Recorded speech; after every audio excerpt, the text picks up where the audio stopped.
you all. Well, thank you all for coming out. Part of what I do is teach how to apply permaculture in the urban landscape. And part of what I'll be presenting to you tonight is a lot of information that I've accumulated over the last 20 years as an educator and 8 years of living off the grid and building a 1,600 square foot straw bale house, creating gravity-fed water systems and doing direct market to restaurants. Permaculture is a way of thinking. It's a way of seeing. And what I'm going to present to you tonight is a way of seeing ourselves as biological organisms who are deeply rooted in the life matrix of planet Earth. And by that I mean, what does it mean to begin to live in ways that intentionally participate with evolution? What is our new cosmology? What is our new story? How do we take the latest insights of physics, which is the root of the tree, of geology, which is the trunk of the tree, of chemistry, which is still part of the trunk of the tree, into biology, which are some of the branches of the tree, into anthropology, which we're getting into smaller dendritic sub-branches, into sociology, which is even softer science, and psychology. And to what degree can we inferentially, deductively create a storyline that integrates the salient insights of all these different disciplines? That's the mistake of the way in which education is done in this culture. It doesn't bother to integrate the insights of the different disciplines. It tends to segregate them into an academic narcissism. So I'm not presenting science as some sort of like hallowed holy grail, but it is certainly the new religion of this culture. And if we want to figure out how to frame a new direction for our society, I think it behooves us to know some of the foundational, fundamental scientific understandings that back us up.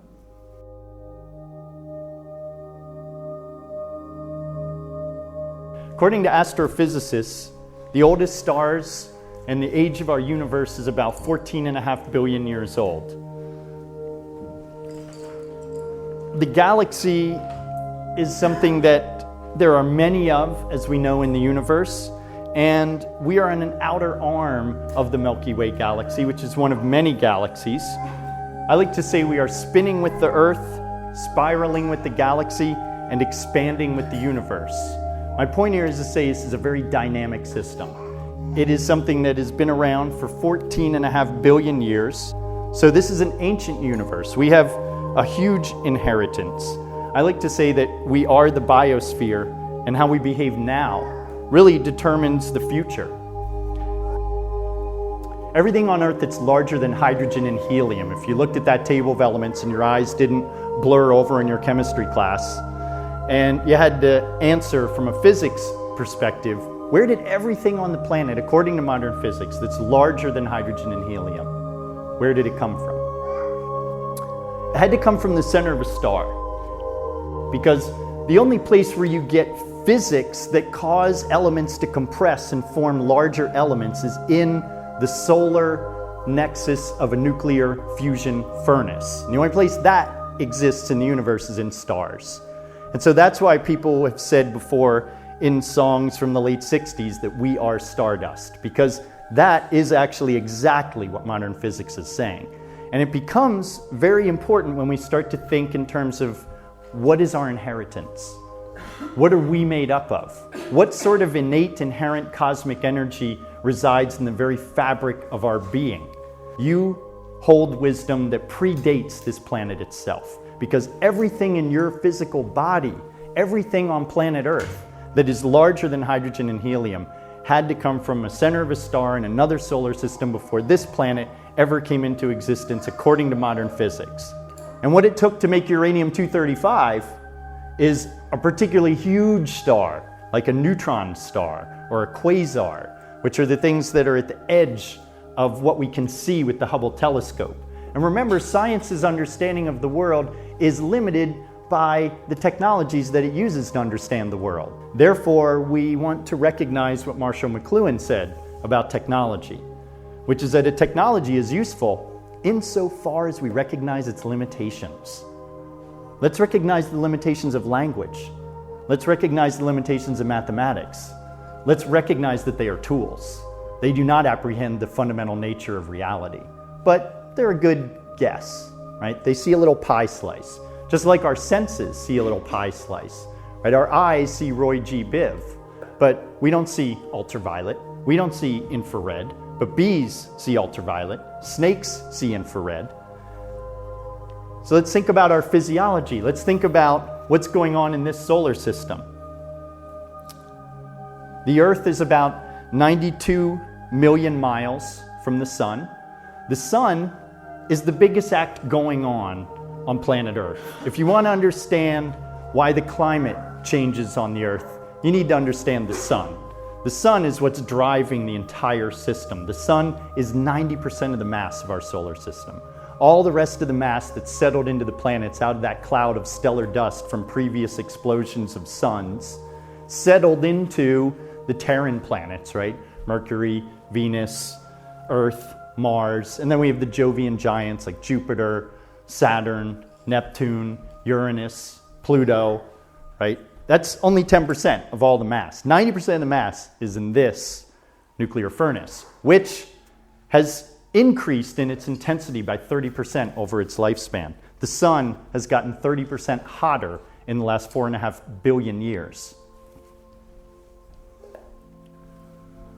So the Earth is about 24,901 miles in circumference. It has a core that's spinning faster than the outer surface of the planet and is a thermonuclear furnace at the center of the planet. The center of the Earth is made up of uranium, nickel, cadmium, thorium, and iron. And it's burning at about 7,000 degrees Kelvin. And it's why this planet has a live geology in contrast to Mars, which does not, which is part of why Mars froze up tectonically and does not have water at its surface. One of the key things to planet Earth is the fact that we have a highly radioactive nuclear core, and that this is causing an EMF field that far expands the surface of the planet and the atmosphere. And the EMF field of the Earth, the electromagnetic field that's generated by the spinning of this core, which we have both a liquid core and a solid core. And when the liquid core and the solid core interact with each other, it creates what's called a dynamo effect. It's the same thing that happens in the alternator in your car, which is when you have one type of metal like iron and you spin it in a bundle of another type of metal like copper, it creates an electrical field. This is exactly what is happening with the Earth on a large scale. The Earth has different metals in its crust and different metals in its outer core than it does in this liquid solid core that is burning at 7,000 degrees Kelvin, and that is what is creating this electromagnetic field that far extends out past the surface of the Earth. Aurora Borealis, the northern lights.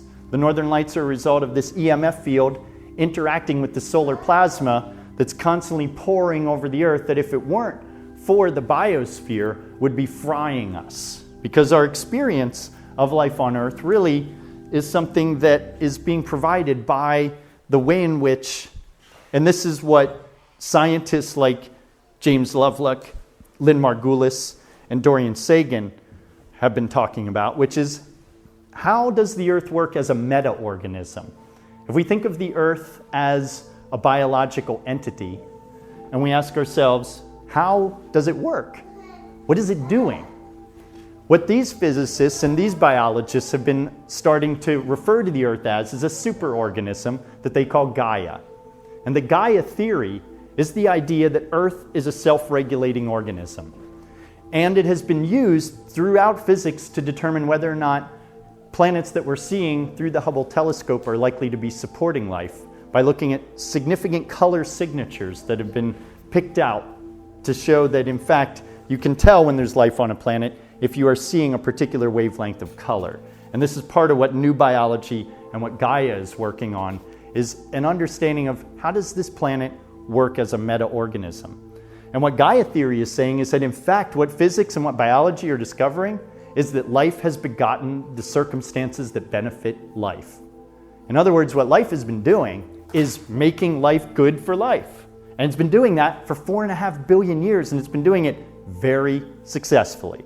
That's why I like to say I'm banking on biology and ecology, not technology. Because if you think about what's been making it possible for us to have a comfortable ride on Spaceship Earth, as Buckminster Fuller calls this planet, it is the biosphere and how it's been working, and that's why we're talking about it tonight.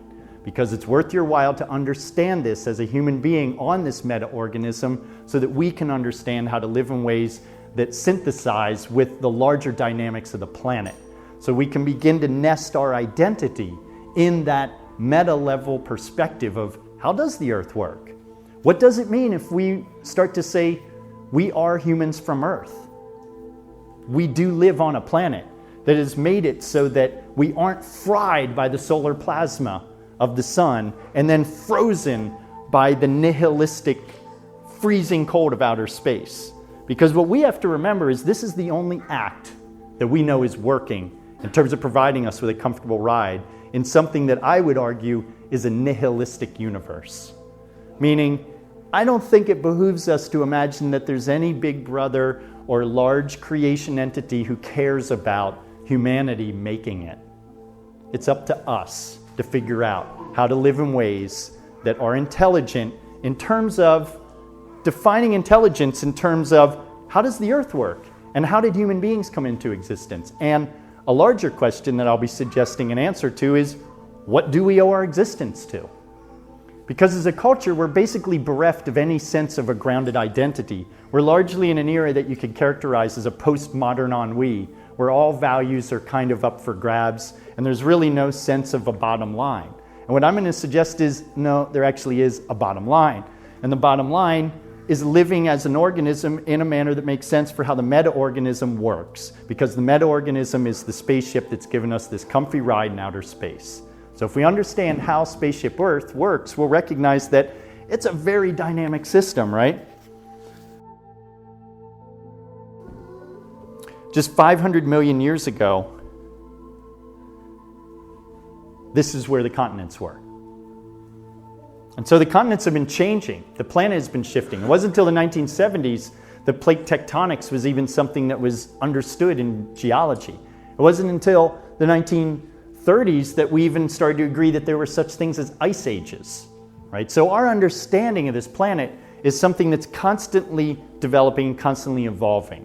And so that's what we want to grab a hold of is what are the latest understandings and then integrate them, synthesize them, and deductively infer what direction we should be taking in our behavior that is intelligent in terms of this empirical definition that we can quantify, right? There is a quantifiable, empirical, measurable degree of success that will show that we're doing the right thing. And that degree of success is to what degree are we enhancing biodiversity, and I would argue today cultivated diversity, which are the over 4,000 varieties of plants that have been domesticated throughout the course of our history, and the 53 species of animals that have been domesticated, that have again made our lives easier. They're a cornucopia of diversity that our ancestors went through generations of natural selection to hold up to us, to say, here, we have naturally selected a brassica out of the wilderness and selected it to have some strange bulb on its stem that we call kohlrabi, that we all wonder what the heck to do with when our CSA drops it off. We're like, well, it's one of those varieties that our ancestors made. What we know is that complex ecosystems show themselves to be superior in their ability to reduce energy gradients according to satellite measurements. Now, I'll bring these things down to like, well, what does that mean? What that means is that no monoculture can do as good a job at helping this planet give us a comfortable ride through outer space as a hardwood or a softwood or any mature ecosystem. By mature, I mean something that's had hundreds of years to develop. That's what's been shown through infrared satellite photographs of the planet Earth. Which places are the cool spots? Which places are the hot spots? The cool spots are the places where we still have large, intact, mature, diverse ecosystems. What that means is that things that humans are doing that deleteriously affect mature, diverse ecosystems are deleterious to having a comfortable ride for future generations on planet Earth. And what that means as a culture, we need to start to intentionally create places where we reintroduce and re-energize mature, diverse ecosystems because they are our allies. When we think about evolution, evolution has consistently become more diverse and complex. This is one of the clear understandings as we look at the stratigraphic message of what the geologic time scale shows about the history of life on Earth. What it's been doing is it's been getting more complex over the last 4.5 billion years, very successfully. It's been adapting to solar flux, and it's been adapting to the fact that the sun has gotten 30% hotter. But guess what? The Earth hasn't.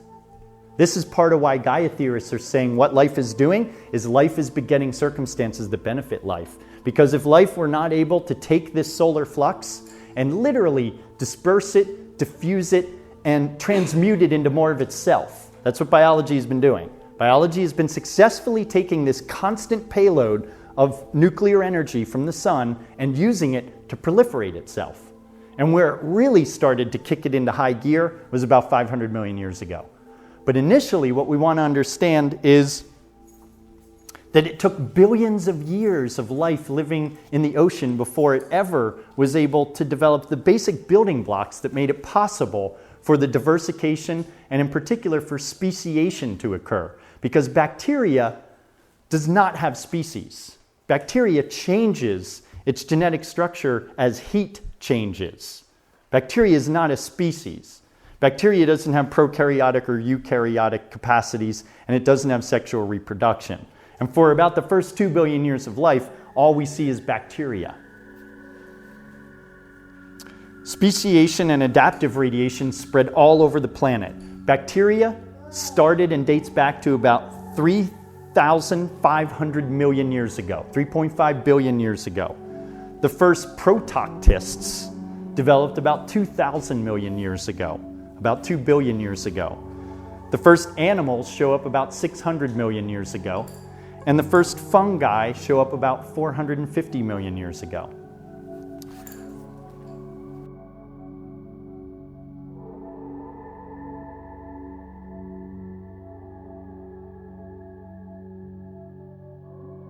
One of the things I wanted to share with you that particularly fascinates me is some of the research of Lynn Margulis. Lynn Margulis is a scientist who teaches at University of Massachusetts, and she is one of the key thinkers in Gaia theory and what is called new biology. And what Lynn Margulis' research has unwoven, she has an awesome book called Acquiring Genomes, in which she shows very clearly that all major evolutionary leaps in species occurred through the entire integration of genomes from other organisms. In other words, it didn't happen from mutation. Because if we think about basic studies in fruit flies, we'll find that most mutations are aberrant. Most mutations actually aren't really suited to doing well. They're aberrant. They don't really survive very well. That's what the problem is when they try to genetically engineer something like a sheep. I mean, a very difficult time getting something that's actually genetically viable. It turns out, according to Stephen Jay Gould with Punctuated Equilibrium and to Lynn Margulis, this is why we end up having to read a lot of books in the wintertime to piece all this stuff together. It turns out that what Margulis and Jay Gould are both saying is that major evolutionary leaps all occurred because literally some organism ate another organism and became one. Literally acquired entire genome sets. So that, and we'll build this up to thinking about our human body. Our body is made up of an incredibly complex array of microorganisms and symbionts that actually outnumber our human cells 10 to 1. So if you ask yourself, as a human being, how much of my body is, according to the Human Genome Project and the latest molecular chemistry, how much of my body is human? As far as my cells, as far as the actual physical substance in my body. Turns out we're outnumbered 10 to 1.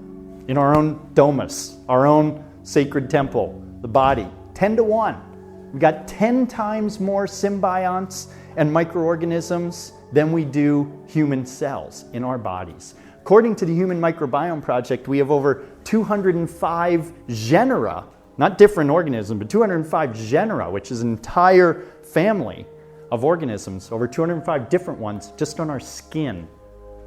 This is why it's so important that when a baby is born, it's held by its mother. because that's our immune system. Our immune system is those 205 different genera of skin flora. And when we live in a culture that's phobic of bacteria and constantly killing microbial life, we are actually killing our most important allies in our health. So we need to understand the importance of these theories and see where do they lead us.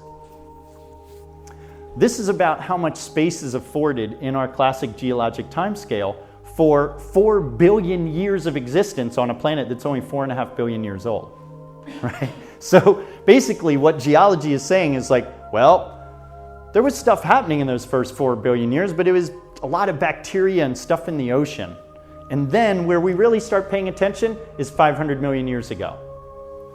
So, in other words, there's kind of a mystery about the basic building blocks of life, which took 4 billion years to develop the complexity to decide to become precocious enough or to have a evolutionary circumstance that happened that caused life to then begin the adaptive speciation and radiation and migration onto the land.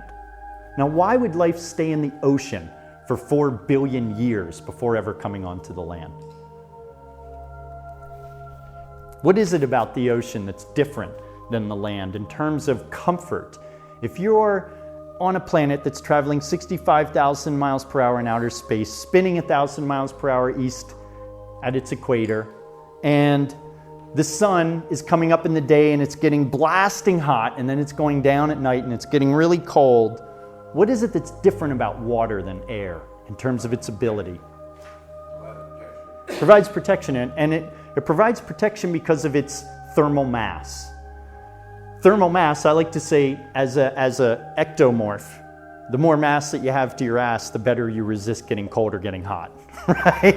Which endomorphs know that and ectomorphs know that, body types that have a tendency to heat up quick and cool down quick. Well, the planet works the same way. And where the most mass is in the ocean.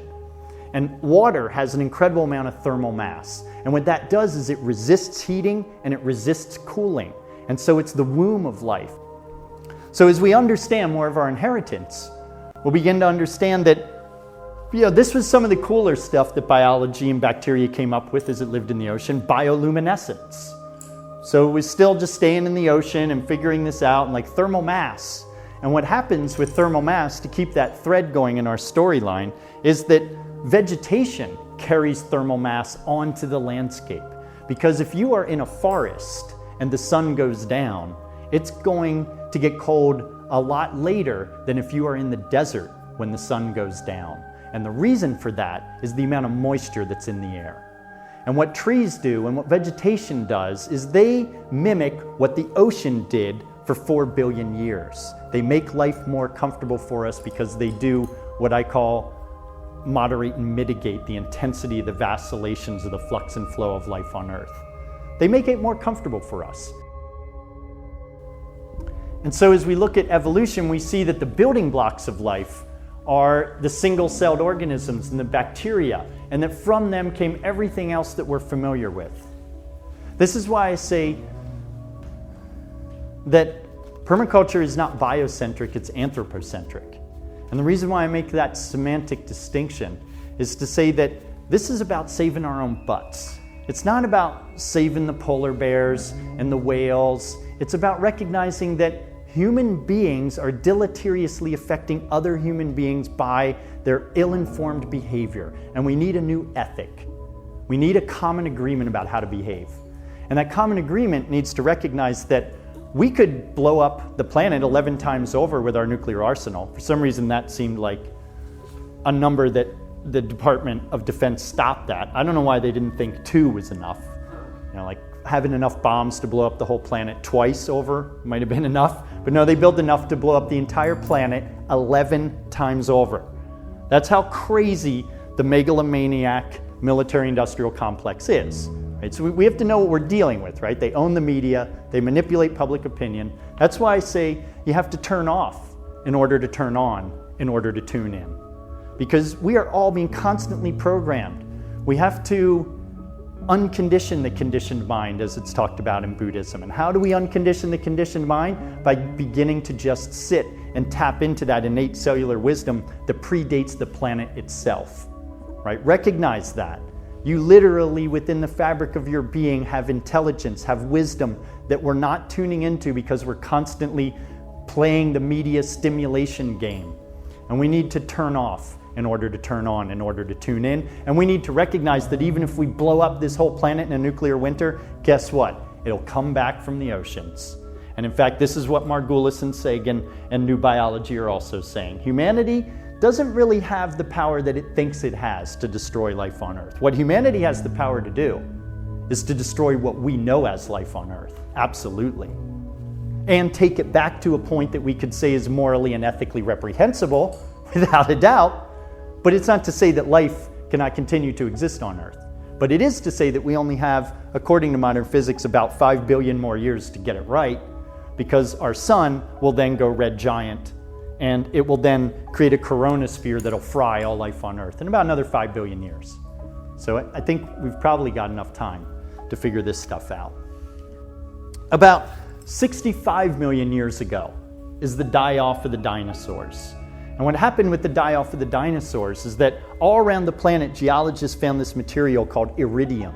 And iridium doesn't exist on planet Earth. It only exists in meteorites. And that's how they know that what happened 65 million years ago was a giant meteorite slammed into the ocean, caused the crust to break open and form the continent of Greenland, which is geologically 65 million years old, and then created like a 40-year cloud around the entire planet that caused the temperatures to plummet, that caused the dinosaurs and many other cold-blooded animals to die in droves, which opened up the window for our proto-ancestor, which Lauren Isley characterizes as a tree-dwelling gopher. So as we think back and we see things like groundhogs that we're out there shooting with our .22 in our farmsteads, we realize, oh, that's actually our proto-ancestor, something like a tree-dwelling gopher. And in fact, one of the main things that civilization is constantly butting heads with, again, is another one of our proto-ancestor relatives, which are rodents. Rats and mice have followed us into our cities. And we have evolved from these very small, furry, mammalian organisms that had a window open up for them 65 million years ago because the dominant life forces on the planet were killed by this very cold period that happened. So it's about adaptation. How do we adapt? Now, as an organism, humans really began majorly to differentiate as a hominid somewhere around 10 million years ago. So if we ask, what's the latest anthropology, what's the latest archaeology, what's the latest molecular amino acid analysis of our DNA chain? I'm sure a lot of you asked that question. The molecular analysis of our DNA chain shows if you look at amino acids and you say, well, how long would it take for our amino acid structure to morphologically differentiate itself from the molecular structure of a chimpanzee? Turns out it's about 7 million years' time. And this is why the Human Genome Project says that we are 99% related to chimpanzees. 99% related to chimps. Human beings are. About 7 million years ago, human beings began to start to morphologically differentiate from the family tree that today still has chimpanzees and mountain gorillas on it, and bonobos, right? And what it turns out is one of the major things that changed our species and caused this growth of brain size is diet. It looks like specifically what occurred about 7 million years ago was that a primate who lived in a certain part of Africa started eating roots a lot more than fruits. And what occurred is that these really rich, dense, packed carbohydrates gave us the energy to begin to start to create the opportunity for something like a large organ to develop. Because what we'll find in physiology and the morphology of organisms is that the only time an organism develops a particularly large organ is when it has enough caloric energy to put energy into that. In other words, a bird that develops particularly huge wings is a bird that's eating a really rich diet. And so it's able to allocate caloric energy to developing this particularly robust physical structure.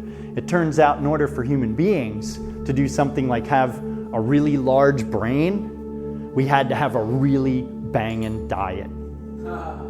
And in fact, what that diet did was it shrank the length of our intestinal tract, and it shrank our stomach, and it made it possible for this brain to develop that is using 85% of our body's energy. This thing is like a high demand resource, this brain thing. And it took a lot of caloric energy to bring it about. The next major leap for our species that brought about this brain growth after eating roots was cooking. The ability to control fire, the ability to cook plants. Because it turns out, if you study chimpanzees and bonobos and mountain gorillas, you'll find that they're spending almost half their day chewing their food. You'll find that you cannot get the amount of caloric energy that your body needs from an entirely raw diet without a lot of cold processing, which is something that chimps and mountain gorillas and bonobos did not have blenders. They did not have Cuisinarts. All they had were their teeth. And in order to live on a raw diet, what they have are incredibly huge jaws with a huge set of muscles that connect to the top of their cranium. And what it took for human beings to have a smaller mouth and smaller teeth and a shorter intestinal tract and a smaller stomach and a big brain was cooked food. Catching Fire, the professor at Harvard of biology and anthropology and the curator of the Gombe chimpanzee protection area, is who this theory is coming from. He wrote a book called Catching Fire. That's a fascinating read. As you think about the brain and our evolution, generally what neurologists are talking about is the triune brain. The reptilian hindbrain is the most ancient part of the brain. Then we have the limbic brain, which is the mammalian brain, which is primarily where the alleles that are shared with our heart exist. And this is where heart math starts to come into play when we think about how do we heal our own immune system, partially by changing our state of mind and by, of course, eventually changing a society that's raining down carcinogens, pterogens, and mutagens on us, right? I want to be very careful in that conversation to make that distinction and say, yes, it's both about state of mind when we think about what Andrew Weil with spontaneous healing and what many other holistic doctors have offered insights into that are very important. And that's what I'm going to elaborate on a little bit more here. But I want to qualify it very carefully because in a culture where the latest White House study tells us that in fact 90% of cancers are directly attributable to environmental pollution, we need to get past the notion that this is about how we think or how we feel. Right? There is an aspect of that that's very important and critical and fundamental. But there is an aspect of change that has to happen at a meta level in our culture and our democracy and around our planet in order for our state of mind to actually be able to heal ourselves. Because if we're constantly being inundated with carcinogens, teratogens, mutagens, and endocrine disruptors, which turns out, according to National Academy of Sciences, have what's called a multiple exposure synergy. What's that? What that means is that when you're exposed to a carcinogen and endocrine disruptor, it actually ramps up tenfold your likelihood to contract a carcinoma. Because what the endocrine disruptor does is it tweaks your limbic system. And it tweaks the endocrine system, which regulates the hormones in your body. And it depresses it significantly, the endocrine disruptors do. And then the carcinogen comes in and adds a double whammy on top of that. And your body is already now, because you drank from that Poland Spring bottle, soft plastic on the back of your window, all hot, took a swig off of that. Now you're inhaling the formaldehyde fumes from your car and inhaling diesel particulate from the fresh direct truck that just took off in front of you, right? And you're like, guess what? According to National Academy of Sciences, you're 10 times more likely to contract a carcinoma from the multiple exposure synergy of how these things interact. Well, guess how the EPA regulates and the FDA? Single exposure acceptable levels that are determined based on you're only getting exposed to carcinogens and the pesticide residue on your cornflakes. Right? You're not getting exposed to it in the fabric of your clothing or the automobiles or walking along the street in New York City. Right? But we're constantly being inundated with a plethora. So yes, state of mind is critical, but so is the state of our affairs in our environment, and both have to change. And when we think about healing our own bodies and how our immune system works, what heart math science has started to unveil is that the heart and our endocrine system doesn't really deal well with postmodern ennui when it comes to thinking about how it is going to function. In other words, we don't really have gray days with the heart and our immune system. It's either an up day or a bad day. You're either feeling good or you're feeling crappy. The immune system doesn't really function well with this sort of like philosophical investigation of how am I feeling today. It's like, no, it's really black and white. It's really like look in the mirror and force yourself to smile. Literally, physically, what we're finding is that all kinds of endorphins, all kinds of things in your physiology simply don't work if you don't feel good. They just don't work very well. So that's why I like to say, I'm willing to die happy as an optimist and be wrong than to die angry as a cynic and be right. I don't care that much about being right, to be unpleasant and unhappy and to be down all the time.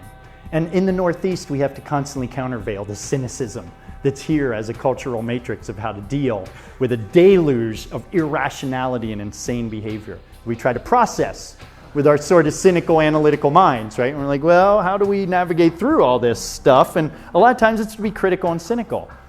There's a lot of reasons why it's good to just kind of fake it sometimes for yourself. And literally, physiologically, it makes a difference, we're finding, as we look at these studies of things that you could probably inferentially, deductively reason out, but it's nice to have some science to kind of back it up too. So it turns out that in humans who have been raised by mothers who are in an environment where they're physically under threat and they're not in a supportive and caring place, the reptilian hindbrain becomes overdeveloped and the neocortex becomes underdeveloped. And this has been found by Stanford and Harvard University tests in high security prisons throughout the country, where they're studying what are the physical therapy ways that we can help people begin to reconnect with the ability to empathize. What makes it possible for a human being to empathize with another human being? Turns out we're hardwired to be able to do that, but it also turns out that if a mother is not in an environment where she's receiving love and support, and where that baby is receiving unconditional love in its critical developmental years, which it turns out goes all the way up to 21 years old. If you look at the human being and you say, how long is our brain in a developmental stage of growing? Till we're 21. That's how long. And so if you want to understand why as a species we have to support socially and culturally every baby that's born, that's why, because as a culture, as a society, we realize that we're all at risk if any one person isn't taken care of. Because you begin to realize, if you empathize, that that person could be you.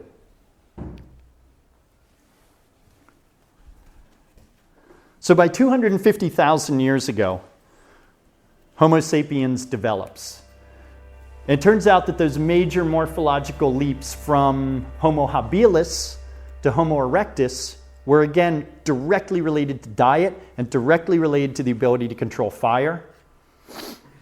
And that our matrilineal collective grandmother of all people on Earth, who is dubbed mitochondrial Eve, dates back to about 200,000 years ago around the equatorial rain belt.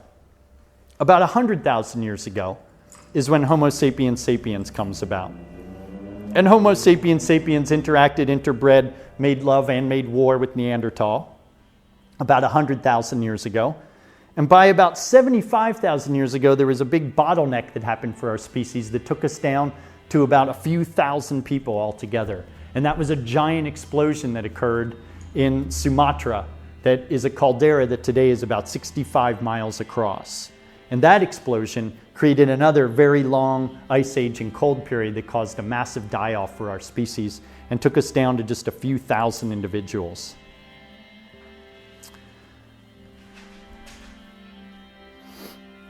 Modern humans lived as hunter-gatherers for about 50,000 years.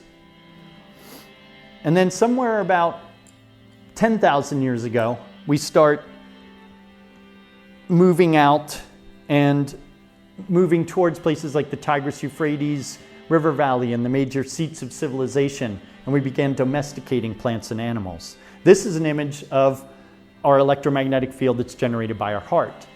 So what turns out is that a human being who has been raised in an environment with unconditional love has the ability to empathize with another human being and actually has their heart rate fall into sync when they're within about 10 feet of one another. And that happens because our electromagnetic fields are actually traveling around our bodies in about a 10 to 12 foot radius. And so every single one of us, because of this 2.5 watt electrical charge of our heart beating, is generating this EMF field. And this EMF field is what we would call our intuitive sense, our ability to recognize when somebody's walking up behind us, right? That's because of our EMF field, is sensing that somebody else's EMF field has just bumped into it. It turned out in those studies that Stanford and Harvard did with homicidal killers in prisons that they had to sit holding hands, knees touching, looking eye to eye, and then after a minute or two, their heart rates would fall into sync. But for people who've been raised in a caring and loving environment, it'll happen like right now in this room, most likely our heart rates are all in sync. And that happens very quickly for humans who haven't been damaged by their environment. But we are soft, fleshy biological organisms who are easily damaged by our environment. And that EMF field that our heart is generating is the same shape, configuration as the EMF field that surrounds the Earth.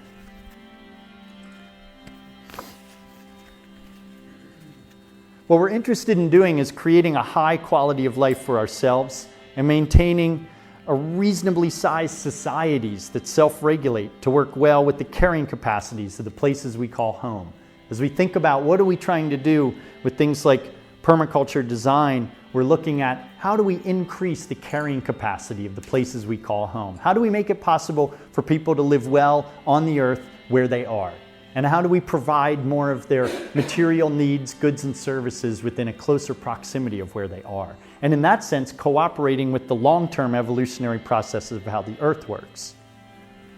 And we'll find that in fact, our intestines and our whole digestive tract are made up of anaerobic microorganisms that predate life on the surface of the planet, because about 2 billion years ago was the first major extinction event, which happened when the atmosphere flipped from being primarily methane-rich to being primarily oxygen-rich. And that occurred because of blue-green algae living in the ocean, which today is still the largest generator of oxygen on the planet, is blue-green algae in the ocean. And these cyanobacteria had an effect on the overall atmosphere of the planet that caused a major die-off of all these methane-dependent bacteria that had been the dominant species for the first 2 billion years of life on Earth. And so 2 billion years ago was the first major extinction die-off event, and it was when the Earth's atmosphere flipped from being a methane-rich atmosphere because of the metabolic processes of methane-based bacteria to an oxygen-rich atmosphere because of the metabolic processes of oxygen-based microorganisms in the ocean. I'm sorry, bacteria, which are distinct from microorganisms because they're single cell. So it's this single cell bacteria that is a methanogen is still what is alive in our intestinal tract and enables us to digest food. So those methanogen anaerobic organisms that live in our intestines came with us from the ancient ocean over 2 billion years ago.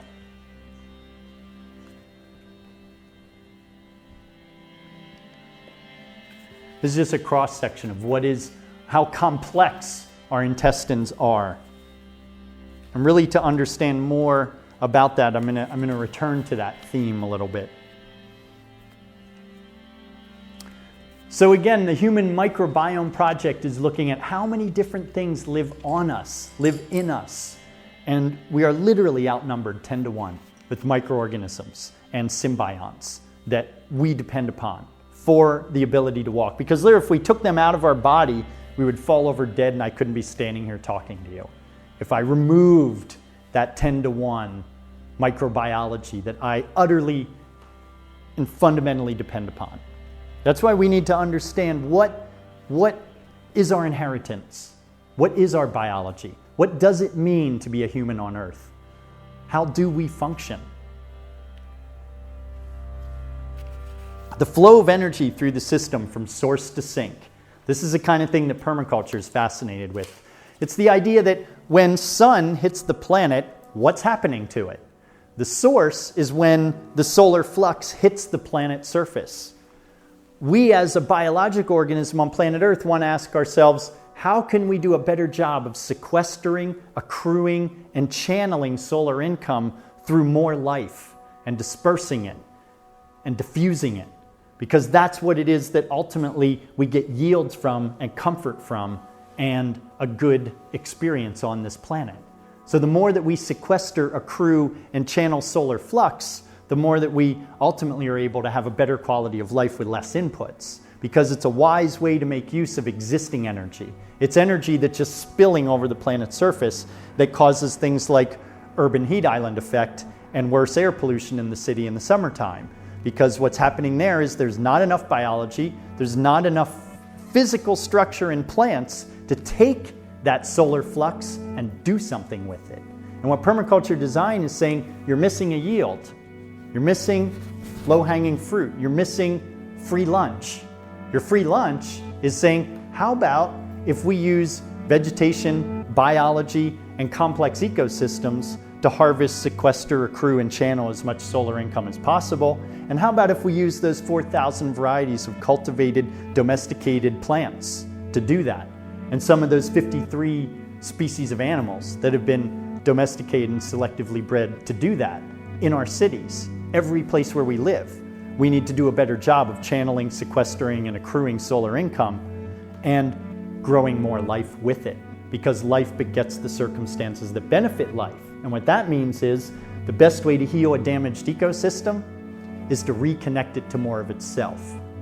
We are ecosystems. We are walking, complex, biological, electromagnetic ecosystems that need to be reconnected with more of ourselves. Well, what is ourselves? Well, ourselves is both microbiology, bacteria, and mature, diverse ecosystems that we evolved from in the equatorial rain belt over 4 million years ago.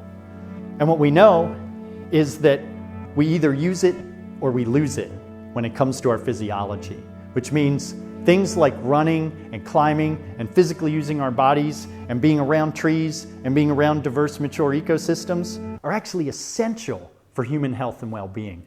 And we're depriving our children of that when we think things like giving them more computers is what we need for a good education. Now, what we actually need are mature, diverse ecosystems to play in, to be healthy humans. And the degree to which we're denigrating those is the degree to which we're losing our true advanced intelligence as a species.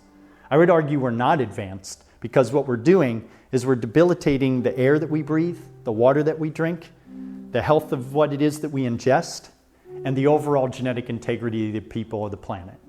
And by doing so, we're actually not doing what is advanced or intelligent. So this flow of energy through the system, can we channel it? Permaculture is the process by which human beings modify and adapt to life on Earth. We both modify our landscape and we adapt to the natural variables that exist in it. And so, as I mentioned, we evolved around the equatorial rain belt, and we are a naked ape that comes from planet Earth, and we are adapting to this Earth. And what we want to understand is how to observe, how to analyze, and how to deduce what is positive action that can be taken to heal ourselves and to heal our homes and our communities. What can we practically, tangibly do to begin to participate in evolution in positive ways rather than in degenerative ways? And how can we optimize off of evolution? So remembering that the Earth's rotation has slowed significantly over the last several billion years, and life has been really degrading energy in the sun more than in the dark. What I mean by that is that life has really adapted to this thing of sequestering, accruing, and channeling solar income. That's what it's been doing. And over the past 500 million years, as I mentioned, it's gotten particularly robust at its ability to disperse and diffuse and channel solar flux into more of itself, and has begotten itself all over the land surface now. And I like to say also that the flow of energy in and around our bodies and the biodiversity that is a part of us and is a big part of what makes us healthy is very profound in its complexity. If we begin to really understand what is going on with this flow of energy, how much of our body is made up of biodiversity, and how it is all working together to make us a healthy, functioning human being, it's a particularly complex and mystical phenomenon. Existence is something that is synergistic and has a simultaneity to it, which means that language, math, science, they're all methods of dissection and reduction. But reality is a synergistic simultaneity that you can't break down into bits and pieces. We're just doing that to the degree that's useful for us to be able to talk about it and come up with things that we can agree upon and then have coordinated behavior to move forward with. So again, realizing we are a primate that evolved from primates in the equatorial rainbelt, even though 50% of the state of Kansas would argue against me on this point. I'm going to say that it's fundamental to creating a healthy future for humanity on Earth. To begin to understand that we are 99% related to chimpanzees, that we are an ape who lives on this planet, and to what degree we are suited to planet Earth. We are not some aberrant imposition on this macroorganism. We are part of this planet. We are part of evolution. We are a gift to the Earth. What we need to do is understand the mistakes we've made. We need to use history in the way that Herodotus, who wrote the first histories in 400 BC, suggested we would use history, which is to learn from our mistakes. That's the point of history. It's not to be an apologist propaganda tool for a war machine, for instance.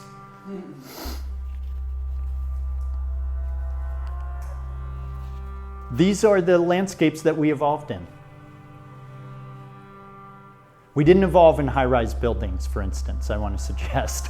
We didn't evolve with motor-powered vehicles, right? We didn't evolve with cell phones and iPhones. Those actually weren't part of our... We actually evolved here. We actually all are naked apes. We actually all are biological organisms who are well-suited to this planet, and if this whole infrastructure collapses, we'll figure out what to do. I guarantee you. We will figure out what to do. Human beings are innovative, they're imaginative, they're creative, they're resilient, they're flexible, they're adaptive. That's how we made it up to the Arctic Circle, even though we're a naked ape. Why did we do that? Probably so we could run faster, probably so that we didn't have as many bed bugs at night, because it turns out the bed bugs actually can be traced back to an organism that jumped onto us in caves somewhere around 20,000 years ago, when people during that period of that giant explosion from the caldera were running back to places that stayed steadily warm. Well, it turns out the Earth's temperature, right, if you're in a cave, is always 45 to 52. I mean, that's not an exactly pleasant temperature, but it's better than freezing to death out in the cold. If you go back into a cave and you start a fire, and then at night you go to sleep, and there's a bunch of bats hanging up above you, these pests jumped off of bats and onto people. So morphologically, the wonderful bed bugs of New York City have been traced back to bats in caves over 20,000 years ago, showing that unequivocally, humans have an array of hosts that have decided to take up camp on us that, through our history, have evolved with us. Right? We're part of evolution, and our very bodies are a reflection of this, and we can trace it back through time.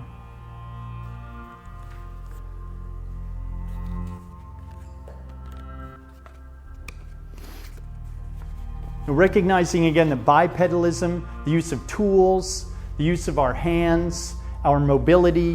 Why would an ape have stopped living in trees and not been likely to be eaten by predators? If you're not a giant mountain gorilla and you're a naked ape, or you're a little Homo habilis, or you're little Lucy from 3.5 million years ago who's about 5'3", and weighs about 97 pounds, why isn't a saber-toothed tiger just going to eat you for a snack at nighttime if you're not up in a tree? Fire. Fire.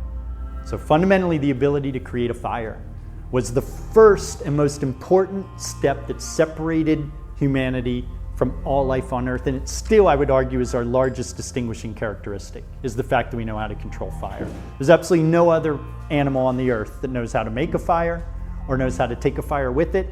And that's why we've been able to leave the equatorial rainbelt, because if we had never figured out how to make fire, what is it about the equatorial rainbelt that's kind of like the ocean? It's warm. It doesn't really vacillate a lot. Right? But as soon as you start to go north or south, things vacillate a lot. You get into these northern temperate regions, man, it gets cold. Didn't get that cold this winter, but generally speaking, it gets cold, right? And you keep going further north, like where the Eskimos and where the Inuits live, right? And it's really cold. Like, how do those people live? Well, they put seal blubber in a geode, and then they put moss as a little ring on the geode, and they build this snow igloo, and in there they've got their geode with the seal blubber and the moss wick. And if they didn't have that seal blubber burning on the moss wick, they would not be able to survive around the Arctic Circle. And if they didn't cook a great majority of their food, they also would not be able to get the caloric density. Latest studies are showing there's no traditional culture that eats a majority of raw food. They eat some in duress when they have to, but all studies are showing that what's essential for a rich, caloric, dense diet is cooking. Fire. Soft, fleshy, biological organisms. This is my baby daughter, Juniper. I just like to show her off to people. But no, it's also a way of saying this is a soft, fleshy, biological organism that's likely to die, right? Like babies, I think, really highlight for us, like, wow, you know what? It turns out in our history, far longer, we've been prey than we've been predators. It turns out that psychologically, that's probably had some pretty significant effects on us as a species. The fact that things were eating us for much more of our collective existence, genetically speaking, than we've been eating things. We haven't been top dog on the totem pole in terms of a predator species for the majority of our existence. Remembering the majority of our existence is somewhere around 100,000 years ago to 200,000 years ago. But it also dates back to the first primate that separated off from that branch about 7 million years ago. And from that time period, about 7 million years ago, up to about 100,000 years ago, humans were prey far more than they were predators. And so one of the most important things for us to ask is, how did babies survive? How did women survive? Not man the hunter, running around killing things with his spear, but actually, what did it take for a little soft, fleshy baby to be able to make it? And it turns out we're neoteny. When you look at neoteny, means that we're preemies. All humans are preemies. If you look at the gestation time period of a chimp or a mountain gorilla, anybody know how long it is? 24 months. 24 months. Humans are all preemies. Why? Because any woman can tell you about the pain of birth, and it'd be death. It would cause women to die because of the fact that the cranium would simply get too big and couldn't pass through the birth canal. And so what happens is the cranium, of course, isn't fully fused, as we all know. It has these little plates that when a baby is born, it still has a soft spot at the back of its head, and those plates slowly start to fuse after it's born. That's so the head can literally flex as it passes through the birth canal. And if human beings got any bigger in utero, they wouldn't be able to pass through that birth canal without killing their mother. And so it turns out that our gestation time period is only 9 months because the majority of brain evolution happens after birth. It doesn't happen in utero. Whereas with chimpanzees, mountain gorillas, and bonobos, it all happens 24 months is the gestation period for a chimp or a gorilla. So humans have evolved a whole capacity to have a huge amount of our developmental action happening after we're born, because it's a critical part of what made it possible for our species to be able to have this particularly huge brain that's taking up 85% of our body's energy. Recognizing again that the single greatest ecological tool that humanity has ever created, and that is critical to our diet and critical to the brain growth and the size of the gut and our intestinal tract, is this. It's this. It's the ability to create fire. That's what it is that made human babies able to produce and mothers able to continue to stay fertile. You'll see that it's completely diet related. You'll see that women who starve themselves in order to win a marathon also stop ovulating. And you'll see that in terms of natural selection, it doesn't make sense that as a species, we could have evolved from just eating things that weren't processed with fire. Does not make evolutionary sense. if you look at our intestines, if you look at our stomach, if you look at our mouths, if you look at the size of our teeth, you'll see that Homo erectus and no other ape on the planet has small teeth or a small mouth. And that's because they eat a diet that is entirely raw. We evolved to eat cooked food over 2 million years ago when we adapted and became Homo erectus. And that's when our teeth got small, that's when our jaws got small, that's when the musculature that connected to the top of the head changed, and that's when our guts got small, and that's when our intestinal tract could get shorter. All of those things are directly related to this, fire, and the ability for human beings to continue to enhance both their landscape, keep predators away, stop climbing trees and sleep on the ground because they could build a fire and keep the predators away, and start cooking plant food and release all kinds of caloric energy that they couldn't release if they just chewed their food for half of their day. It causes an entirely different dental structure, entirely different physiology. The only explanation that is now clear from molecular science, from physiology, from biology, from anthropology, all the evidence is in. There's no other explanation for the size of our teeth. No other explanation for the size of our brain, which is an incredibly high energetic, fat-dependent organism. And when you look at women and you say, what makes it possible for a woman to have a healthy baby? You'll see 100% explanation is diet. And you'll see that any person who is trying to raise a baby on a diet that doesn't have a lot of good fat in it is having a lot of struggles with giving that baby what it needs. So fire controls ecosystems, changes ecosystems, makes it possible for something like a Homo sapiens to wander around through a forest and suddenly see what it wants to kill and know what's going to kill it. One of the major things that made it possible for our eyes to develop the ability to see different colors is now being theorized that it has to do with the coevolutionary relationship with venomous snakes. Because it turns out that when you look at monkeys around the planet and you say, are there monkeys who have evolved in environments with venomous snakes who have really good eyesight? It turns out, no. Every monkey around the world that has co-evolved in an environment with venomous snakes has very acute eyesight and the ability to see all kinds of different distinctions between Roy G. Biv. It turns out monkeys on Madagascar, where there are no venomous snakes, have very poor eyesight.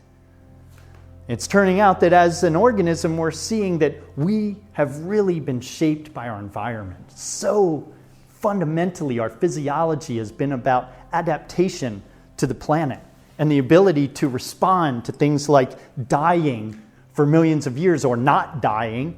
And what is it that genetically, physiologically made it possible for us to continue to invest so much caloric energy in this giant brain and having this really small gut and having these awesome eyes is about the fact that we lived around the equatorial rainbow where there were a lot more venomous and poisonous snakes than there are in the New World. The New World monkeys also lack very acute color vision because, again, venomous snakes were not a major part of their environment. So recognizing that fire and evolution and our ability to control fire has been what made it possible for humans to leave the equatorial rainbow. We would have never left the equatorial rainbow if we hadn't had the ability to make fire. We would have just stayed there because we would have been too freaking cold if we tried to go any further north. Just would not have been comfortable. So fire is what it is that's enabled us to adaptively radiate and speciate all over the planet.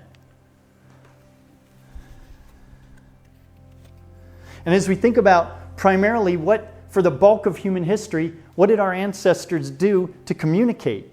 Really, some of the most important places for us to go and practice that Shikantaza Buddhism of just sitting are places where there are cave paintings and pictographs and petroglyphs, because these are messages from our ancestors that are nonverbal.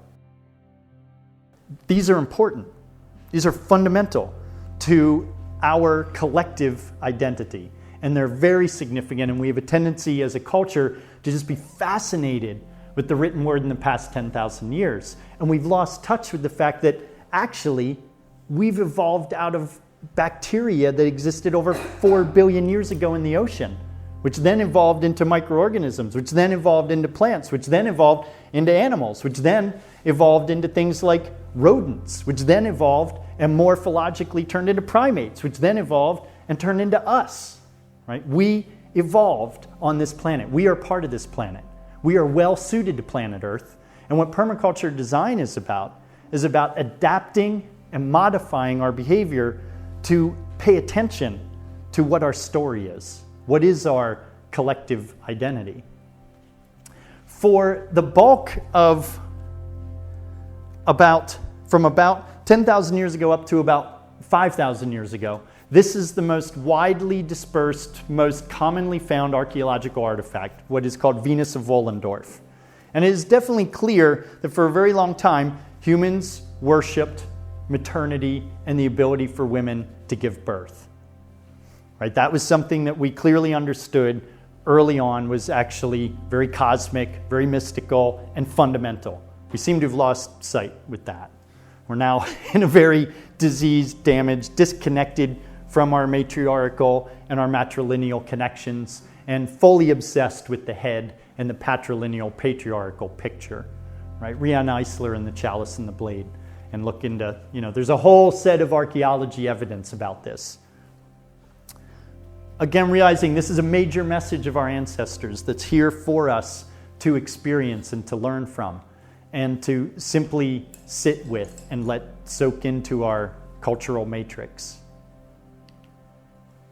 This is a site that's in Canyonlands in Utah. It's called the Great Gallery.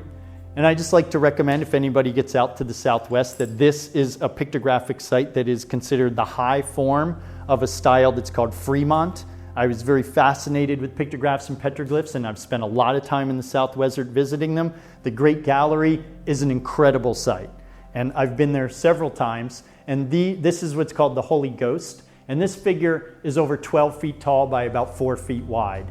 And you're on a shelf that walks right underneath them. And the ochre that they dug out and the pigments that they used, you can see dug out of the cliff face itself, and then they painted these with it. And it has a cliff overhanging it that's protected it. And they don't know how old it is. It's dated maybe to be about 10,000 years ago. And so archaeoastronomy is the study of ancient sites where our ancestors were building places to specifically align with the cosmic energy of the universe. And some of what I want to start to get into here is how do we align our bodies to tap into our inherent energy? And some of what I'm suggesting here is that there are physical places in the landscape that we need to sit that are power points, that are places like ley lines, that are archaeoastronomical sacred sites. And what I'm suggesting is that we need to create them in the landscapes where we are so that we can align our internal body energy. Paying attention to where the sun sets, where the sun rises, where is the moon, where are the constellations, is part of really deeply tapping into our inner cosmic energy and unlocking it at a level that we simply cannot do if we don't pay attention to geography. Right? So this is a map of the United States, which is an artifice that we've created that's a nation state that we sort of anchor our identity in. So I speak a little bit to that concept that we're Americans living on a continent that we call North America. And the notion is, to what degree can we understand the energetics of land? And what permaculture is saying is the bottom line in land is geology and geography. And what you want to know is we start to adapt and modify where we live to make it healthier for ourselves to meet more of our needs, as you remember I was saying earlier, within a reasonable distance of where we live. That part of what we want to do is pay attention to geography and geology, and we want to reconfigure what I like to call our infrastructure to be more suited to the local geography and geology. What I'm suggesting here is that we start to adapt and modify and pay attention to certain bottom lines. And this is an outline of the country, breaking it down into places that share similar soils, similar hydrology, similar plant and animal communities, similar climates. And what they create is a bottom line from which we can begin to design empirically, quantifiably more well-suited infrastructures that are adapted to what's our climate like? What are the local plant and animal communities like? What's the soil like here? And they're actually bite-sized chunks that have been differentiated and delineated that follow topography and geography. They don't follow state boundaries, but they do pay attention to geography and geology. It turns out the EPA, the DEP, and the Nature Conservancy also are all using these maps to now talk about how to regulate things like water and air pollution. They're now using what they call ecoregions. And as we think about somewhere like Manhattan, and how do we begin to tune our bodies into the cosmic energy of the sun rising and the sun setting and be able to tap into that real cosmic intelligence that we have, we want to think of places where we could honor the sunrise and the sunset and the lunar cycles. And we want to start to think about reconfiguring our landscapes to really pay attention to what is the local geology, geography, what's the local landscape like. And this is a shot of green belts, which in Europe is about as far thinking as we've gotten in terms of starting to say, should we intentionalize the relationship between a city and the rural areas that outlie it? And in what ways should we intentionalize these relationships? And what I'm suggesting here is that this is a good beginning. Green belts are okay, but they tend to be based on something like, are you 100 miles away from Amsterdam? Are you 50 miles away from Stockholm? Are you following a little finger corridor that we just delineated on a map, right?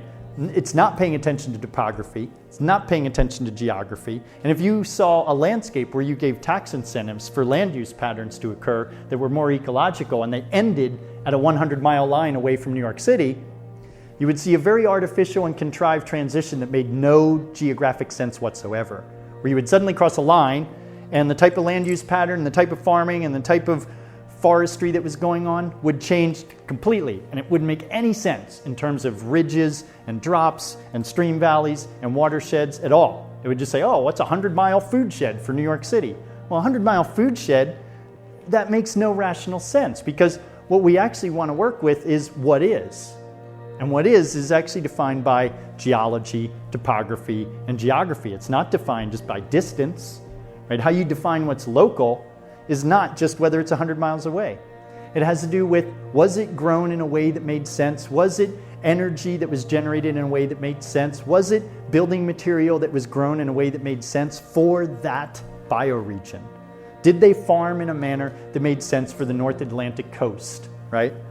And that's the ecoregion or bioregion that New York City is in, that Boston is in, that Washington, D.C. is in. They are in what is called the North Atlantic Coast bioregion. But as soon as you get up into Orange County and Ulster County and you get up the Hudson, you're into what's called the Northern Piedmont ecoregion or bioregion. As we look at cities and we think about retrofitting cities, I think cities, we want to recognize over 50% of the world's population today lives in cities. And that's why it is that I take on the task as a permaculture designer of doing what I call salvaging the hub of civilization. There are a lot of people who would like to say, just let it all burn up in flames and dance around while the dinosaur crashes. And I've studied permaculture with some of those people, and I have to say, I don't find it very compelling. I don't.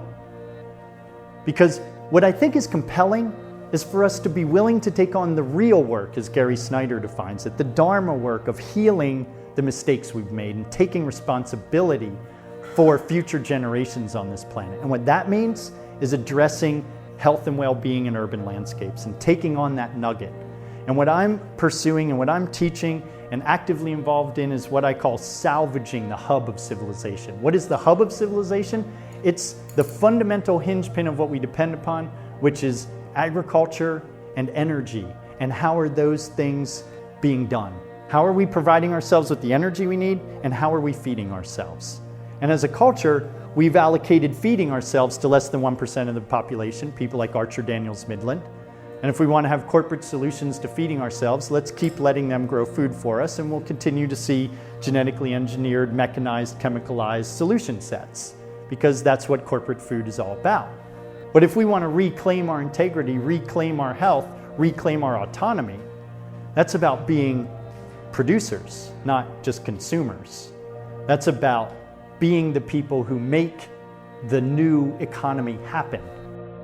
You have nutrient flows you have solar flux, you have all this energy coming into this landscape, you're losing it, you're not capturing it, you're not doing anything with it. As a result, you have urban heat island effect, you have air pollution, you have water pollution. But if all you did was you said, could we catch, hold, and store and utilize as much of that energy on site? That's one of our key permaculture principles. Can I catch, hold, store energy high in the system and gravity feed it? Because gravity is something that's always working on planet Earth. Then I don't have to use industrial engineering to get water to the top of a high-rise building if I catch it, hold it, and store it on the 19th floor of a 20-story high-rise building. Right? Then I can start to gravity feed it and generate energy from it as I do something like flush a toilet, and then the water, when it goes through my toilet, goes to a biogas generator in the basement that produces the methane gas when I turn on my stove. Right? This is not something that's out of reach at all for us, and is starting to be something that we need to start to really look at as a design level and as contractors and as entrepreneurs who position ourselves to be the people who implement the new infrastructure. Because the new infrastructure, the new economy, the new society is not going to happen without us as producers, without the consumer society turning around and saying, we don't just want to buy stuff made by somebody else, shipped from somewhere else that we had no participation in. And we don't want to just sit back and wait for corporations or the government to change a bunch of policies and rules. We're going to start right now, starting the bicycle compost pickup business in Williamsburg that goes to restaurants, creates soil, so we can do rooftop gardens with stuff that right now is being trucked out of the city to places as far away as Texas, right? So our trash used to be dumped 29 miles off of New York City, create a dead zone there. So then they dumped it 109 miles off of New York City, created a dead zone there. So then they started trucking it to Texas, to an 85,000 acre landfill in Texas. This is a lost yield. It's a huge debauched problem. And what our ecological Aikido permaculture lenses tell us to do in a situation like that is turn wastes into resources. Over and over again, if you simply take the bottom line of how can we take black water, gray water, solar flux that is causing urban heat island effect, and instead of having it cause a hemorrhage that is a deficit, how do we turn it into an asset? How do we start to get a yield? How do we start to keep buildings cool by having living roofs and urban agriculture and having vines growing on them and trees growing all around them? Not solar panels with AC units from Germany that are low energy. That's not an ecological solution. That's a green tech solution that corporations love because it's another product line. But biology will go a lot further than technology. And what permaculture is saying is, first, did we do it with biology and passively? Second, did we do it with ecology? Third, did we do it with something that's low tech and renewable? Right? So before you jump to low tech and renewable, start with biology. Did you plant some vines? Did you plant some trees? Did you plant a living roof? No, you got PV panels to pump water so that your CSA could say they were doing something eco, instead of putting in a 3,000 gallon tank off of their huge barn that's upland and gravity feeding it. Because you can get a grant to put in the solar panels to power the 220 pump. But guess what? Last time I checked, PV panels have a pretty major ecological footprint.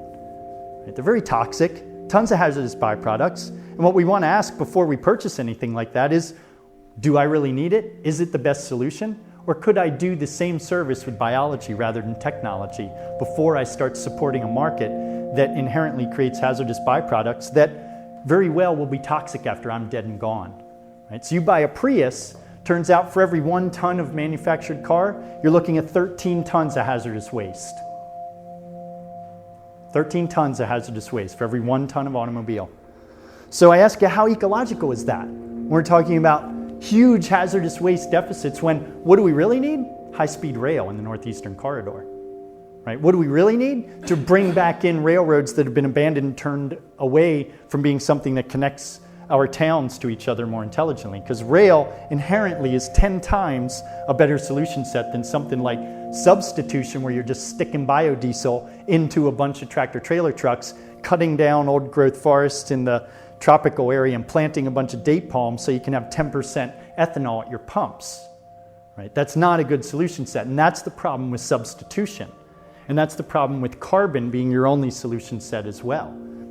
So green roofs are actually a very important part of urban heat island effect. Huge amount of potential in starting to get serious about being the contractors, the implementers, the installers. That's why I work with one of my teachers is Dwayne Lee, who started the Sustainability South Bronx program in green job training course in green roof installation. He's now working with the Horticultural Society, creating the same program. And we just took our permaculture classes to the 5 Boroughs building on Randall's Island, which is a one-of-a-kind educational site with over 20 examples of living roofs.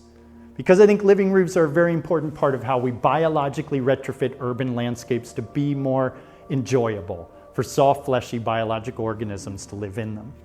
Right? It's part of how we practice ecological Aikido. And realizing the vines on buildings are a really important part of how we start to soften a hardscape and create a more enjoyable environment for ourselves and make it cooler. And gravity and gravity feeding is something that's part of how systems are already being utilized in order to keep pressure in high-rise buildings. That's what all these water tanks are for, is so that you can maintain pressure in a building that starts to get up over 4 stories. Because in New York City, all of the buildings that are below 4 stories naturally have pressure from the aqueduct system because it's over 200 feet higher in elevation than the city is. And so the water system for New York was designed in the 1800s to be gravity fed to 4 stories. So building codes used to say you couldn't go higher than 4 stories because they could gravity feed and had natural pressure. Today, if the juice goes out and your 4 stories or lower, you're likely to have water at your tap because of that. So understand gravity, making use of gravity. In a place like a city, you have a huge amount of vertical. Permaculture in an urban landscape is about utilizing that vertical dimension and making use of it. It's also about bringing plants into the landscape, right? So this is the Ford Foundation building. And what we're looking at here is the importance of green in this urban place and how critical it is to, again, reconnecting our biology to more of what it is that our health comes from.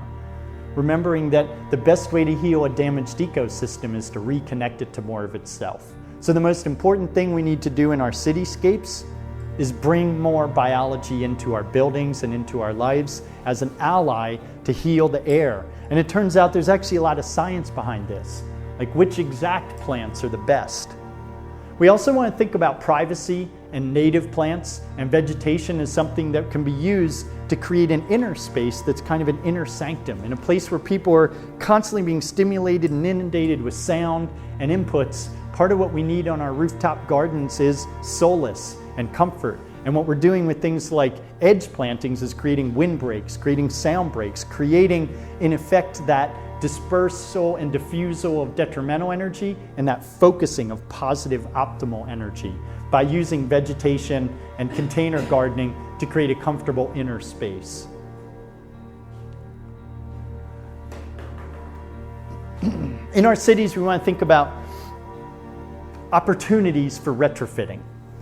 This is one that I'm particularly excited about, and so I present to a lot of groups because I want to get more New Yorkers tapped into this reality, which is there are over 4,000 acres of brownfields in New York on 6,000 parcels. 4,000 acres of something that's just a little bit less toxic than a Superfund site, but toxic enough that no city planner can let any developer do anything on it without significant remediation. That's 4,000 acres on 6,000 parcels in a city that has clearly a lot of high real estate value and a lot of potential for us to optimize off of that. So as we turn a waste into a resource, how would we turn a brownfield into a resource for an urban population?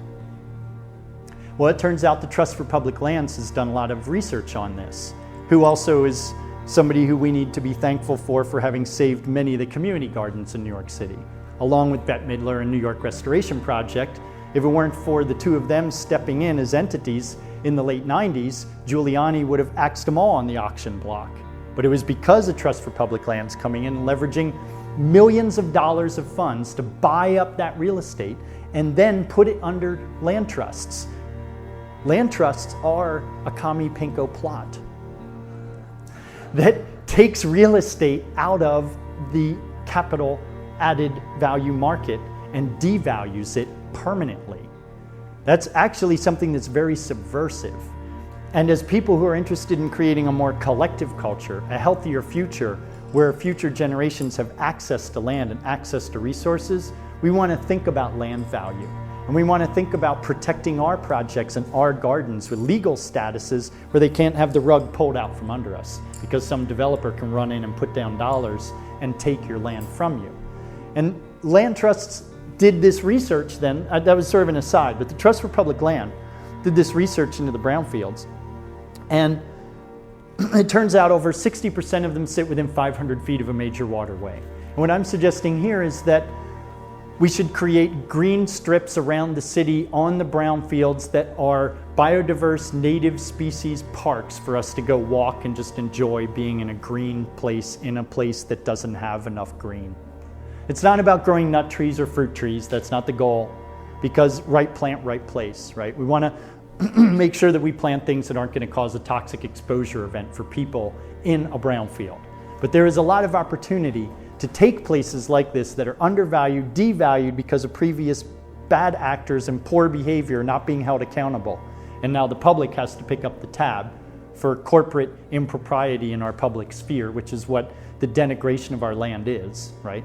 If you looked at it over and over again, how do Superfunds happen? How do brownfields happen? How does chronic non-compliance with the Clean Water Act continue to happen?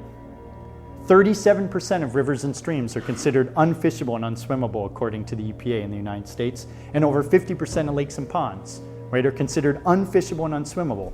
Most of you might not have known that, because for some reason as citizens we don't look at what the EPA says about this country. And that's not using the research that you have available at your fingertips, right? It's right there.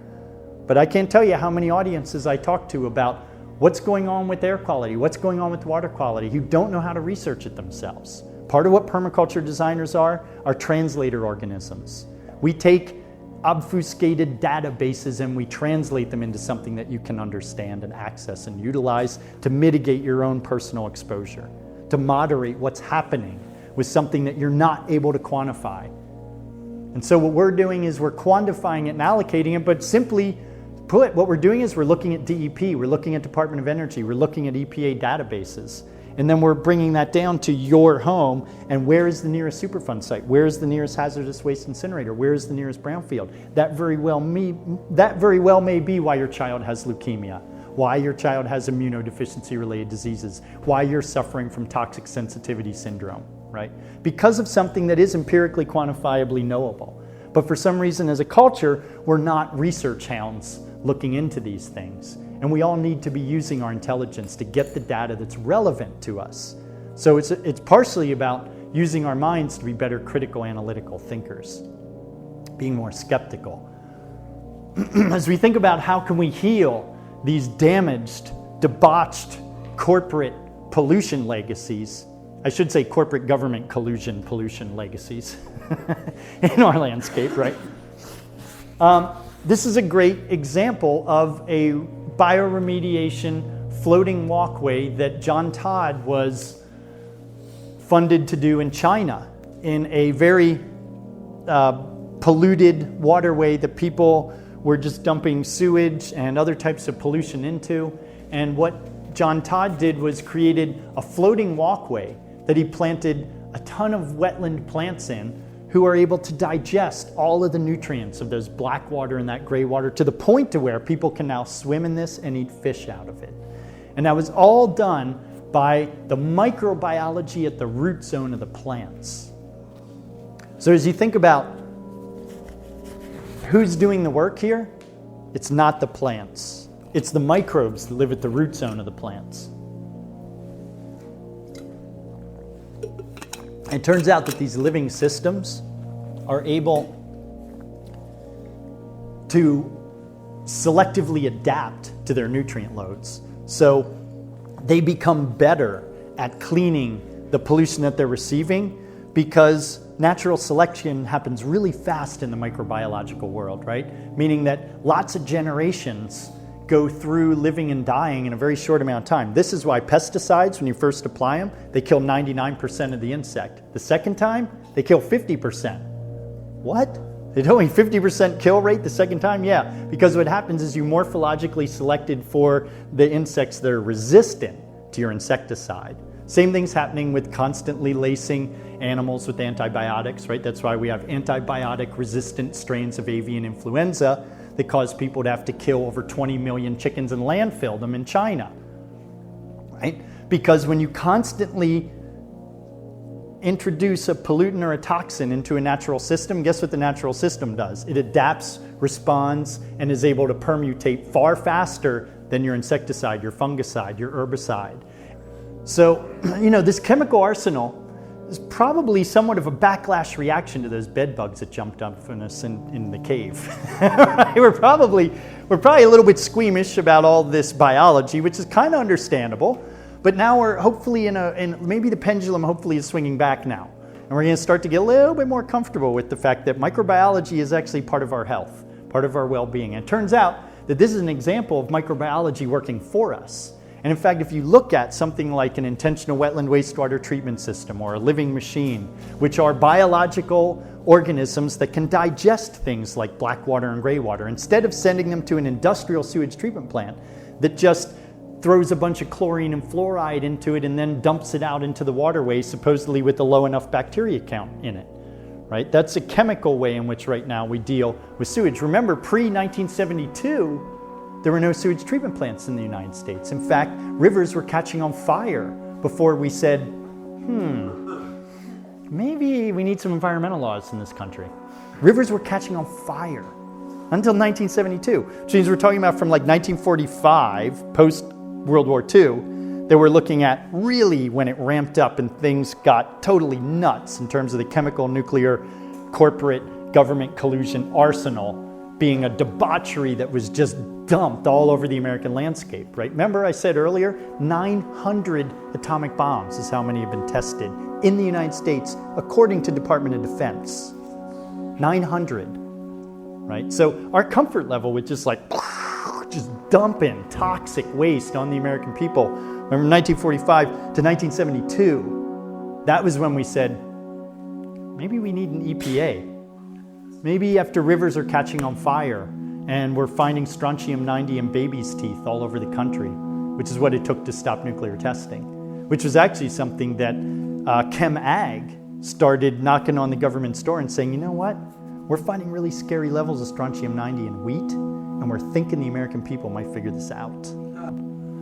So, we have a lot of legacy in this country that generally as American people you don't even know about.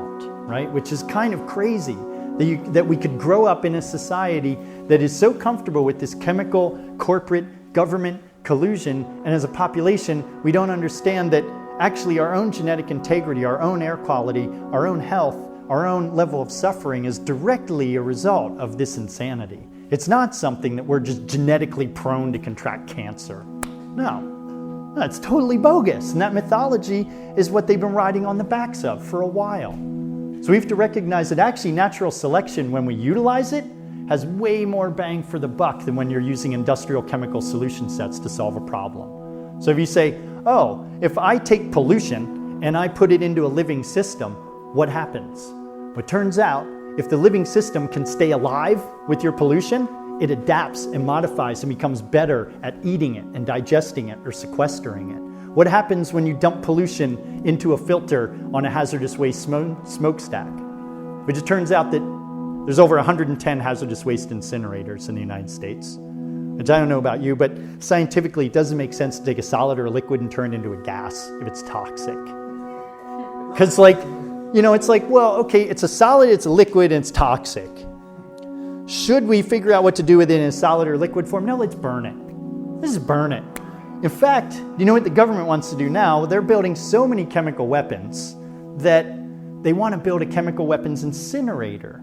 Sounds like a genius idea. And they want to build one at the Umatilla Proving Ground out in Oregon. They want to build one at the Aberdeen Proving Ground in Maryland. They want to build one down in Louisiana. Because they got a lot of chemical weapons. And if you read The Threat at Home by Seth Schulman, who's an environmental journalist, he'll talk about how probably putting a smokestack on it is better than what they're doing right now. Because it turns out that what they're doing right now at Aberdeen is they're just burning it in open pits, right? To the point to where chain reactions would go off that they would just have to abandon the stockyard for like a couple weeks because it was exploding and dangerous gases were going everywhere. And then they would just come back after the dust settled and put the pieces together. That's why Aberdeen Proving Ground is on the Superfund site list twice, because they toxified it so bad. So maybe putting a smokestack on it is better. But you take that, so not a single one of those 110 hazardous waste incinerators in the United States has ever been in compliance with the Clean Air Act. So why do we have the Clean Air Act? Right? So why do we have the Clean Water Act? If like no sewage treatment plant has ever been in compliance with it, if New York City has never once been in compliance in it, what worth is it? If as a citizenry we don't really know about it and get behind it and say we actually don't think that citizens should have to take corporations to court, we actually think that corporations should have to prove to us that anything they want to put into the public sphere is not going to kill us, which is what they're doing in Europe. See, the EU has created what they call the precautionary principle, where they tell corporations and businesses, you want to do business over here? Guess what? If you're Procter & Gamble and you want to sell us a face cream, you better make sure it doesn't have any carcinogens, any teratogens, any mutagens, or any endocrine disruptors. You have to prove that to us before you put it on the public market. That's an intelligent system. Our system is a Sisyphean uphill battle where environmental law groups give pro bono work to try to get people like the Salem nuclear power plant in New Jersey to come into compliance with the Endangered Species Act because they were sucking too many sea turtles into their cooling tower. It turns out about 50% of fresh water in the United States is used in industrial cooling processes. Only 1% of the water on the planet's surface is good enough for us to drink, but they let over 50% of it in this country be used just to do things like cool down a paper mill or cool down a steel mill or cool down a nuclear power plant. And then they're allowed to release as much tritium as they want to out of their power plant, which is a low-level radioactive isotope because the EPA has decided, well, it's low-level radioactive. So, there's no limit on tritium. You can just, as much of that needs to come out is fine. We're not going to check what's coming out. So what they did with the Salem nuclear power plant was after 5 years, first they appealed and took it to a higher court because it's a calculated endeavor by corporations to spin out the energy that a citizen action pro bono environmental law firm has by just doing an appeal, take it to another higher court, because who's got the money and who's got the lawyers? The corporations, the Salem nuclear power plant, not the Widener Law School that was doing pro bono legal action against them, right? No, it's a large corporation. So they just spin it out, and eventually what happened in that case was the EPA changed the number of sea turtles that you're allowed to suck into a cooling tower under the Endangered Species Act so that they would be in compliance. So instead of 4, it's now 5. And that was acceptable because that's how many they were sucking in. It's like you got to understand the general pattern. I don't suggest that you all need to understand all those details, but what I want you to understand is that's a pattern. That's a pattern that shows that the burden of proof needs to fall on corporations and businesses, not on the citizens to show that a needle in a haystack that an epidemiologist could show in a court of law is what your loved one contracted carcinoma from. And right now, that's what you'd have to prove in order to get any sort of monetary remuneration for physical suffering. Is there such a thing? I don't really think there is. For being genetically marred forever to the point to where you can't have healthy offspring. Is there a dollar amount that would be worth that? I don't think there is. I really don't.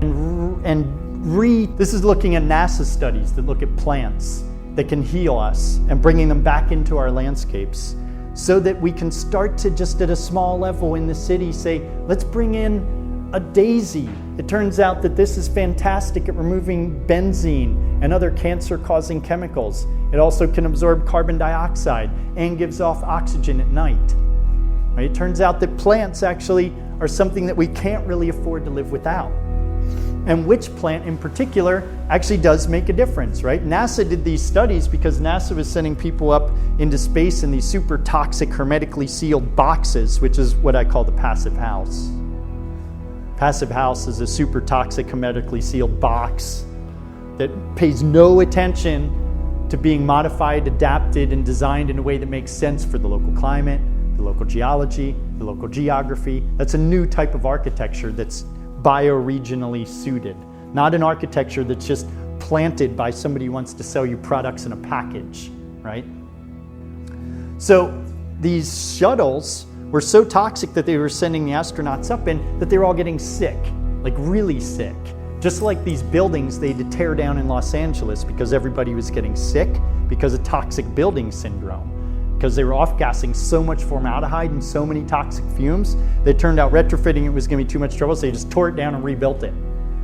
That's the kind of craziness that you get into when people think it's just normal to create buildings out of toxic materials like chipboard and foam insulation and lots of caulk and spray foam, right? Great, so you've created this hermetically sealed toxic box that's going to cause you to die of cancer, but you feel like you were responsible ecologically, but you died.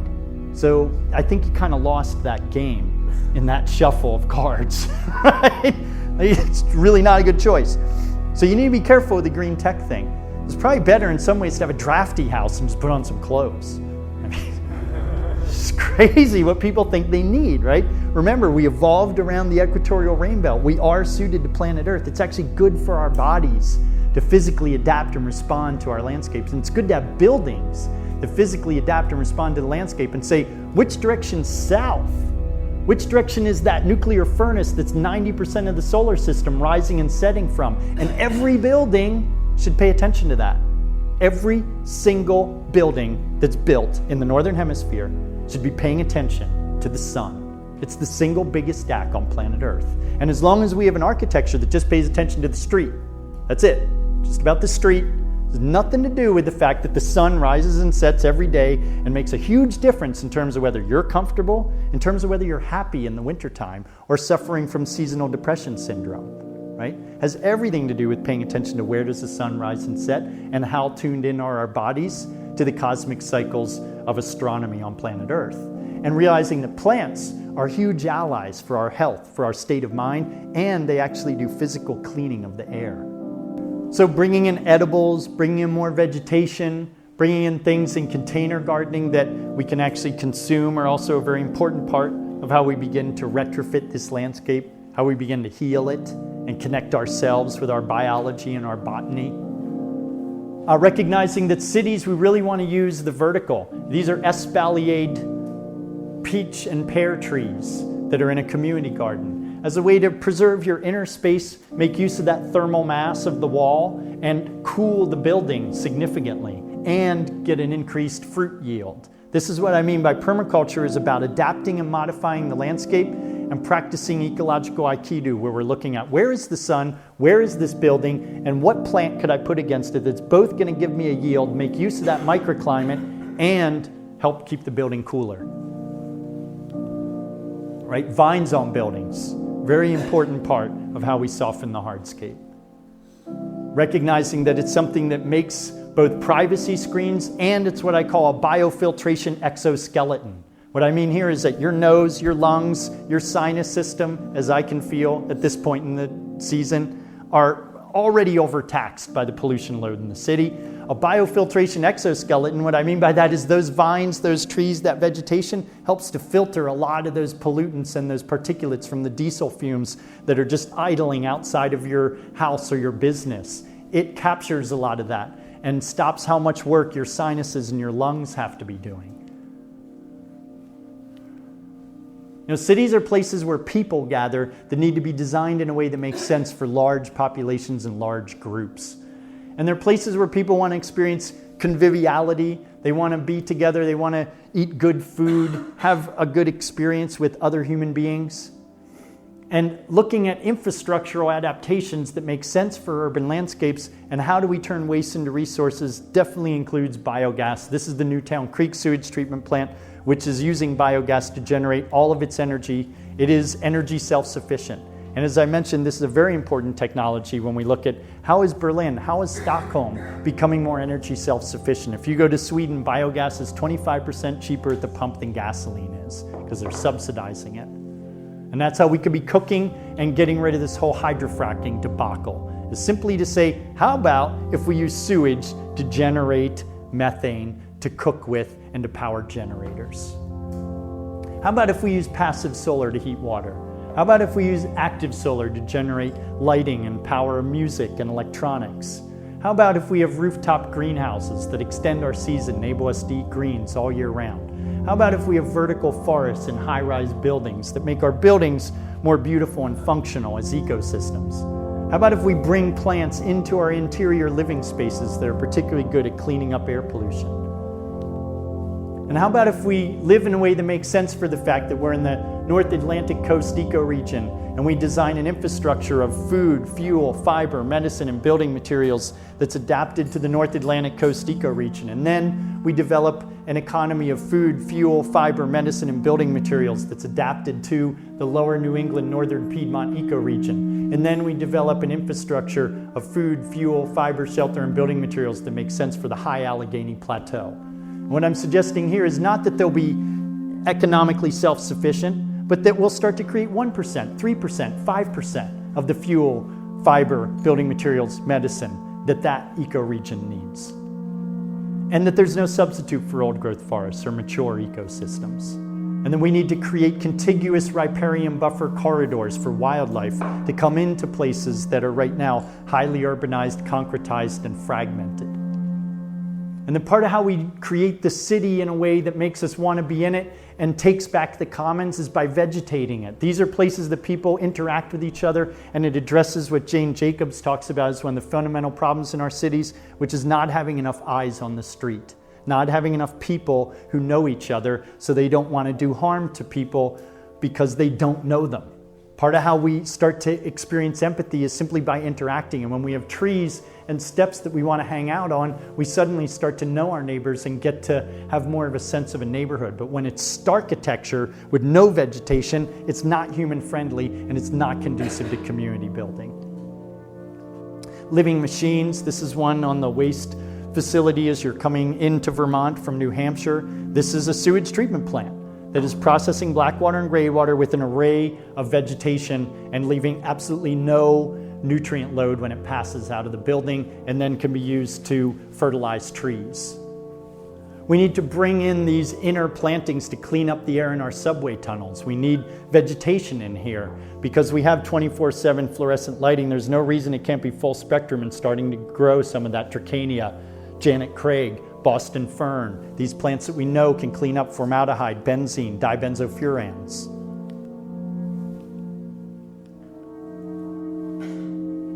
Bringing water back, daylighting water in our city, finding streams where they used to exist, celebrating water. We live in a place that gets 48 to 52 inches of rainfall. In just a quarter-inch rain, you have a CSO event in New York City. That's why I'm suggesting that we need more rooftop gardens, trees, and vines on buildings, because that'll stop CSOs in the most economical and ecological way possible. Combined sewer overflows is what is causing 24 billion gallons of pollution to go into the estuaries around New York City. In a quarter-inch rain event, the storm sewers interact with the sewer coming from your building, and they overflow into the waterways because the sewage treatment plant can't handle the volume. Just a quarter-inch rain, and the sewage treatment plant shunt their entry lines and just send it straight to the Hudson, straight to the East River, to the tune of 24 billion gallons a year, according to the DEP. Rainwater catchment, super important. None existed before 1999 New York City. We also teach a lot about that in our classes because we think it's a really important solution set. If you want to look up more about existing ones in the city and visit them, Grow NYC. Check out that organization, check out their rainwater harvesting. And so how do we unlock our inner cosmic energy in the landscape? It's both through meditation, introspection, and contemplation, and that stellar wisdom in the silica molecule in our thumbnail that predates the history of the earth itself, and it's about remembering our ancestors and remembering that we're on a planet that is traveling 65,000 miles per hour around the sun, that is spinning 1,000 miles per hour at the equator, that we evolved around the equatorial rain belt from apes 7 million years ago, and we are well suited to this planet. We do belong here, and we have a responsibility to behave in ways that take a direction and turn it to something that is more in tune with evolution and biology. And to realize that this is a very dynamic circumstance that has an incredible amount of energy and ability for us to optimize off of that energy and synthesize it and integrate it into our consciousness and into our lives. We're in a universe that is a very broad, expansive context that has billions of years of collective wisdom that is literally innate in the physical fabric of our being. I like to say that we are walking, complex, ecological, biochemical, electromagnetic organisms with a myriad of allies waiting to be recognized and honored.